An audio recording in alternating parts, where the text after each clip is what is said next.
Hello दोस्तों, आज हम लोग स्टडी करने वाला है नेचुरल फिनोमिना, जो कि फिजिक्स का चैप्टर है। बहुत इंपॉर्टेंट चैप्टर है और सबसे बड़ा चैप्टर है भाई साहब। तो इस चैप्टर को आज हम लोग स्टडी करने वाले हैं। ये जो चैप्टर है एग्जाम पॉइंट ऑफ व्यू से बहुत इंपॉर्टेंट है। इससे बहुत सारे ऐसे टॉपिक्स हैं जो इजी है, थोड़ा बहुत डिफिकल्ट भी है, तो उसे हम लोग इजीली वे में स्टडी करेंगे और सभी टॉपिक्स को लर्न करेंगे, जो कि बहुत इंपॉर्टेंट है। ओके, तो चलिए हम लोग स्टडी करते हैं इस चैप्टर को। ये जो चैप्टर आपका दिया गया है क्लास 10th का है, चैप्टर 1 है। मतलब एक तरह से बोल सकते हैं कि जो आपका फिजिक्स का है चैप्टर नंबर 1 है। और इस चैप्टर का नाम है नेचुरल फिनोमेना ऑफ लाइट्स। क्या है chapter? Natural phenomena of light, जिसमें बहुत सारे टॉपिक्स हैं। टॉपिक्स होने का मतलब क्या हुआ, इसमें देखिए ये जितने भी मैं यहाँ पे टॉपिक्स राइट किया हूँ, ये सभी टॉपिक्स आपके सिलेबस का है। और यही सिलेबस अगर आप अच्छे से रीड कर लेते हैं, अच्छे से स्टडी कर लेते हैं, तो आप एक अच्छा स्कोरर बन सकते हैं एग्जाम में। ओके, चलिए स्टडी करते हो। देखिए पहला जो है वो आपका है reflection of light by the curve surface. Curve surface में क्या क्या आपको ध्यान देना है उसमें? Image formed by the spherical mirror, centre of curvature, principal axis, principal focus, focal length, mirror formula जिसमें डेरिवेशन रिक्वायर्ड नहीं है, magnification, refraction, refraction law of refraction, refraction index, ये सभी टॉपिक्स। और अदर क्या है? Reflection applied by the spherical lens, image formed by spherical lenses, lens formula, derivation required नहीं है, मैग्निफिकेशन पावर ऑफ लेंस। उसके बाद functioning of the lens in human eye, defect of the vision and their corrections, application of spherical mirror lenses. ठीक है, ये सभी हैं। और क्या है? Reflection of light through prism, dispersion of light, scattering of light, application of daily life, exclusive colour of the sun at the sunrise and sunset. ये सभी टॉपिक जितने भी हैं सभी इंपॉर्टेंट है और आपका पूरा सिलेबस है आपका। ओके, इस टॉपिक के अलावा कोई व्यक्ति कहता है पढ़ लीजिए, तो भाई साहब नहीं पढ़ना है, क्योंकि इसके अलावा कुछ भी नहीं आने वाले। ओके, चलिए स्टडी करते हैं इस चैप्टर को, शुरुआत करते हैं। इस चैप्टर का क्या है भाई? तो पहला देखिए इसमें जो दिखने वाला है वो है आपका स्फेरिकल मिरर, जो कि चैप्टर का नाम है। मैं तरह से टॉपिक्स है, टॉपिक से मान लीजिए चैप्टर है, जो कि क्या मेजर पोर्शन है इस चैप्टर का। तो ये आपका जो स्फेरिकल मिरर है, स्फेरिकल मिरर कैसे बनाया जाता है, देखिए यहाँ पे सब कुछ दिखाया हूँ, लेकिन आपको इसको ध्यान नहीं देना है, आपको उस टॉपिक को ध्यान देना है, उस टॉपिक का टेंशन लाना है अपना, जो कि एग्जाम में डायरेक्ट पूछे जाते हैं। ओके, तो चलिए देखिए क्या है। पहला है आपका स्फेरिकल मिरर, टू टाइप्स के होते हैं। तो पहले आपको मैं बता दूं कि स्फेरिकल मिरर बनाए कैसे जाते हैं। स्फेरिकल मिरर देखिए एक स्फेयर होता है, ग्लास का एक स्फेयर होता है, जिसे मैं एक कर्व टाइप में कट करके एक स्फेरिकल मिरर बनाता हूँ, जिसमें कि दो टाइप्स के इस मिरर में बनाता हूँ। कौन कौन मिरर बनाता हूँ? एक फर्स्ट जो मिरर होता है वो आपका है कनकेव मिरर, और दूसरा क्या है? Convex mirror. अब बात करते हैं एक कनकेव मिरर क्या होता है और कन्वेक्स मिरर क्या होता है। ये जो कनकेव मिरर होता है, इसमें जो लाइट का रिफ्लेक्शन होता है वो सरफेस के सरफेस के इनवर्ड से होता है। क्या होता है?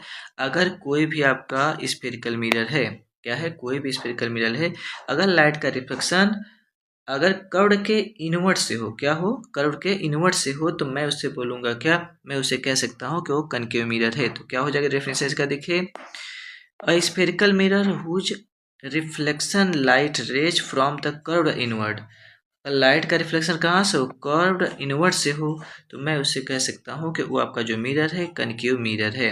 ओके, तो देखिए कुछ इस तरह का होता है। ये देखिए आपका क्या है? एक कर्व्ड मिरर है, जिसमें बाहर की तरफ हमने पॉलिश कर दिया है, क्लियर। और ये आपका प्रिंसिपल एक्सिस है, जिस पे हमने एफ को फोकस, और ये क्या है आपका? सी सेंटर ऑफ कर्वेचर है। अगर लाइट का रिफ्लेक्शन इधर से हो, यही आपका है इनवर्ड वाला कर्व सरफेस, तो अगर लाइट का रिफ्लेक्शन इधर से हो, लाइट का रिफ्लेक्शन कैसे होगा? लाइट इधर आएगी फिर ऐसे रिफ्लेक्ट हो जाएगी। ठीक है, अगर लाइट ऐसे ही आ रही है पैरेलल प्रिंसिपल एक्सिस के, तो फोकस होकर चली जाएगी। तो ये सब जो लाइट का रिफ्लेक्शन हो रहा है कर्व के इनवर्ड साइड से, कर्व के इनवर्ड सरफेस से, तो इस टाइप का जो मिरर होता है उससे हम लोग कह सकते हैं कि वो आपका कौन सा है? कनकेव मिरर है। ओके, अब इसके बाद देखिए कन्वेक्स मिरर क्या होता है। अगर मैं कन्वेक्स मिरर की बात करूं, तो कन्वेक्स मिरर में जस्ट उसका उल्टा होता है। यहाँ पे जो लाइट का रिफ्लेक्शन होने वाला है वो सरफेस के आउटवर्ड्स होगा। क्या होगा? सरफेस के आउटवर्ड्स होगा। इस सरफेस से तो यहाँ से होने वाला है, ठीक है। और इधर देखिए पॉलिश किया गया है इधर, ठीक। तो अगर लाइट का रिफ्लेक्शन मिरर के आउट सरफेस से हो, मतलब आउटवर्ड सरफेस से हो, कर्व के आउटवर्ड सरफेस से हो, तो ऐसे मिरर को हम लोग बोल सकते हैं वो मिरर क्या हो जाएगा? वो मिरर का आपका कन्वेक्स मिरर होगा। ओके, तो नेक्स्ट देखिए क्या है। कुछ इंपॉर्टेंट पॉइंट्स थे, ये जो कन्वेक्स मिरर हम लोग पढ़ रहे हैं या फिर कनकेव मिरर जो हम लोग पढ़ रहे हैं उसके विषय में कुछ इंपॉर्टेंट पॉइंट है, उसके विषय में चलिए हम लोग देखते हैं क्या इंपॉर्टेंट पॉइंट्स थे जो कि ऑब्जेक्टिव में या फिर न्यूमेरिकल में कंसेप्ट के लिए ये सब बहुत इंपॉर्टेंट होते हैं। पहला जो पॉइंट है पोल, ये पोल क्या होता है? देखिए पोल क्या होता है। देखिए एक मिरर हो गया आपका, एक कौन सा है? कनकेव मिरर है, और एक कौन सा है? कन्वेक्स मिरर है। क्योंकि इस पे रिफ्लेक्शन जो होने वाला है वो इनवर्ड से होने वाला है, ये आउटवर्ड से होने वाला है। तो ये क्या बन जाएगा? एक कन्वेक्स बन जाएगा, ये बन जाएगा कनकेव। ठीक, तो इसका जो सबसे मिडिल पोर्शन होता है, अगर मैं देखूं जितना इसका डाया है या फिर जितना इसका अपर्चर है, अगर मैं इसका मिडिल पोर्शन देखूं तो ये जो मिडिल वाला पार्ट होता है, या फिर मिडिल में जो मैं पॉइंट यहाँ पर दिखा रहा हूँ, ये जो मिडिल वाला पार्ट है, मतलब मिडिल वाला जो पॉइंट है, यही आपका क्या है? यही आपका पोल होता है। क्या होता है? पोल होता है। तो पोल होता क्या है?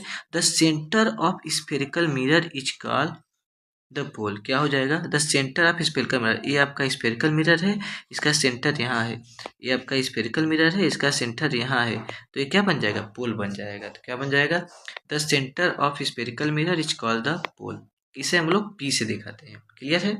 चलिए आगे देखते हैं। अब सेंटर ऑफ कर्वेचर क्या होता है? देखिए अगर मैं सेंटर ऑफ कर्वेचर की बात करूँ, सेंटर ऑफ कर्वेचर क्या होता है?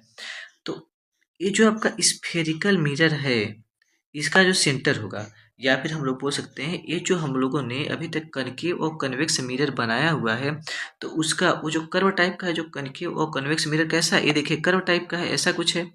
कैसा है? ये देखिए ऐसा कर्व टाइप का है, इधर भी देखिए ऐसा कर्व टाइप का है। तो इस कर्व जो बना होगा किसी सेंटर से बना होगा, तो इस कर्व का जो सेंटर होता है, इस कर्व का जो सेंटर होता है, वही क्या होता है? आपका सेंटर ऑफ कर्वेचर होता है। क्या होता है? सेंटर ऑफ कर्वेचर होता है। देखिए क्या हो जाएगा सेंटर ऑफ कर्वेचर का definition? The spherical mirror formed a part of a sphere, this sphere has a centre, this point is called the centre of curvature. तो कहने का मतलब इसमें यह है कि जो सेंटर ऑफ कर्वेचर है, वो जो स्फेरिकल मिरर बनाया गया था किसी स्फेयर से बनाया गया था, उस स्फेयर का कोई सेंटर होता है, तो वही सेंटर जो होता है उसी सेंटर को हम लोग बोलते हैं सेंटर ऑफ कर्वेचर। ओके, चलिए नेक्स्ट चलते हैं। इसको हम लोग जल्दी देखें, सी से दिखाते हैं। ये देखिए सी आपका है सेंटर ऑफ कर्वेचर, और इसका जो लेंथ होता है यहाँ पोल से सेंटर ऑफ कर्वेचर के लेंथ जो होता है उसे हम लोग बोलते हैं रेडियस ऑफ कर्वेचर बोलेंगे। क्या बोलेंगे हम लोग? रेडियस ऑफ कर्वेचर बोलेंगे। और जो सेंटर उसे सेंटर ऑफ कर्वेचर बोलेंगे। जो पोल से सेंटर ऑफ कर्वेचर के जो डिस्टेंस है उसको हम लोग आर से दिखाते हैं जनरली, तो आपका क्या हो जाएगा? रेडियस ऑफ कर्वेचर हो जाएगा। Okay, next. और देखिए यहाँ पे देखिए कैसे कैसे रिप्रेजेंट करते हैं, आर से रिप्रेजेंट करते हैं। ठीक, अब प्रिंसिपल एक्सिस क्या होता है? प्रिंसिपल एक्सिस के विधि में देख लेते हैं कि प्रिंसिपल एक्सिस क्या होता है। देखिए प्रिंसिपल एक्सिस क्या होता है? सेंटर, देखिए ये जो आपका है इसे हम लोग क्या कहे थे? इसे हम लोग बोले थे सेंटर ऑफ कर्वेचर। जब तक पोल था, तो एक ऐसी इमेजिनरी लाइन, क्या है? एक ऐसी इमेजिनरी लाइन जो सेंटर ऑफ कर्वेचर और पोल से पास हो। क्या हो? सेंटर ऑफ कर्वेचर और पोल से पास हो, उसे हम लोग कहते हैं प्रिंसिपल एक्सिस। चलिए डेफिनेशन इसका देख लेते हैं। Imaginary a straight line passing through the pole and centre of curvature of spherical mirror, this line is called the principal axis. क्या होता है principal axis? The imaginary line which is passes through the centre of curvature and pole is called the imaginary line, या फिर उसे क्या बोलेंगे? उसे sorry उसे हम लोग बोलेंगे प्रिंसिपल एक्सिस। क्या कहेंगे उसे हम लोग? Principal axis. प्रिंसिपल एक्सिस पे ही आपका सेंटर ऑफ कर्वेचर होता है और पोल होता है। ओके, ये जो प्रिंसिपल एक्सिस होती है स्फेरिकल मिरर पे, एट पोल पे, ये 90 का एंगल बनाती है। कितना एंगल बनाती है? ये 90 का एंगल बनाती है। कितना एंगल बनाती है? 90 का एंगल। मतलब ये जो प्रिंसिपल एक्सिस होती है, जो इमेजिनरी लाइन आपका है, जो इसे हम लोग प्रिंसिपल एक्सिस कह रहे हैं, ये स्फेरिकल मिरर पे 90 पे इंटरसेक्ट करती है। क्या करती है? 90 पे इंटरसेक्ट करती है। ओके, तो ये देखिए मैं यहाँ पे राइट कर दिया ऑटोमेटिक। क्या? Principal axis normal at pole, normal at pole का मतलब 90 पे इंटरसेक्ट करता है। ओके, नेक्स्ट चलिए देखते हैं। द ऑपरेचर ऑफ मिरर, ये ऑपरेचर ऑफ मिरर क्या होता है? देखिए जितना पार्ट में, जैसे ये आपका क्या है? ये आपका कनकेव मिरर है, तो इस पूरे पार्ट में लाइट का रिफ्लेक्शन होगा। तो जितना पार्ट में लाइट का रिफ्लेक्शन होता है कनकेव मिरर पे, उसी को हम लोग बोलते हैं क्या? उसी को हम लोग कहते हैं ऑपरेचर ऑफ मिरर। क्या हो जाएगा? ऑपरेचर ऑफ मिरर, या फिर इसे हम लोग साइज ऑफ ऑपरेचर ऑफ मिरर कहते हैं। क्या बोलते हैं? साइज ऑफ ऑपरेचर ऑफ मिरर भी इसे हम लोग कहते हैं। क्लियर है? चलिए हम लोग नेक्स्ट पॉइंट देखते हैं, फोकस क्या होता है। फोकस देखिए बहुत इंपॉर्टेंट पॉइंट है। फोकस क्या होता है? तो फोकस को पता करने के लिए हम करेंगे क्या, सबसे पहले हम स्फेरिकल मिरर पे एक प्रिंसिपल एक्सिस ड्रा कर लेंगे। उसके बाद हम लोग करवाने वाले हैं स्ट्राइक ऑफ लाइट रे। तो जब भी कोई लाइट रे पैरेलल स्ट्राइक करती है, किसके पैरेलल स्ट्राइक करती है, किसके प्रिंसिपल एक्सिस के, किस पे करती है, कर्व सरफेस पे, किस पे करती है, कर्व सरफेस पे करती है। तो मतलब द लाइट रे which is strike on the curve surface of mirror अब पैरेलली अब प्रिंसिपल एक्सिस, ठीक है, after reflection passes through the focus. ये देखिए फोकस होके जा रहा है यहाँ पे। हम कहने का मतलब यहाँ पे ये है कि जब भी कोई लाइट रे प्रिंसिपल एक्सिस के पैरेलल कनकेव या फिर कन्वेक्स मिरर पे स्ट्राइक करती है तो आफ्टर रिफ्लेक्शन, रिफ्लेक्शन के बाद वो फोकस से पास होती है। कहाँ से जाती है? फोकस होके जाती है। तो इससे हमें पता चल जाएगा कि यहाँ पे क्या है, फोकस है। क्या है यहाँ पे? फोकस है। तो फोकस क्या हो जाएगा? After reflection of light go from which point is called the focus.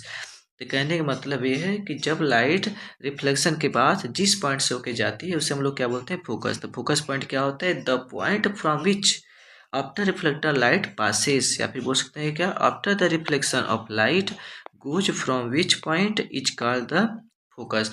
जिस पॉइंट से रिफ्लेक्शन के बाद लाइट पास होती है उसी पॉइंट को हम लोग फोकस कहते हैं। ओके, ये पोल और फोकस, अगर बोल सकते हैं पोल यहाँ पे है और फोकस यहाँ पे है, तो पोल और फोकस के बीच का जो लेंथ होता है इसको हम लोग बोलते हैं फोकल लेंथ। क्या बोलते हैं? Focal length. इसे हम लोग स्मॉल एफ से दिखाते हैं। किससे दिखाते हैं? स्मॉल एफ से दिखाते हैं। ओके, चलिए नेक्स्ट चलते हैं। और फोकल लेंथ क्या होता है? देखिए, अगर फोकल लेंथ की बात करें तो फोकल लेंथ क्या होगा? देखिए, distance between focus point and pole. क्या हो जाएगा? Distance between focus point and pole is called the focal length. क्या हो जाएगा? फोकल लेंथ हो जाएगा। ओके, तो इस वीडियो जो है हम लोग केवल फर्स्ट पार्ट के लिए इतना ही रखते हैं, क्योंकि वीडियो लंबा हो जाएगा तो अपलोड करने में प्रॉब्लम होगी। इसका सेकंड पार्ट जल्दी ही हम लोग करने वाले हैं, मतलब मैं अपलोड कर दूंगा इसका सेकंड पार्ट। ओके, तो थैंक यू।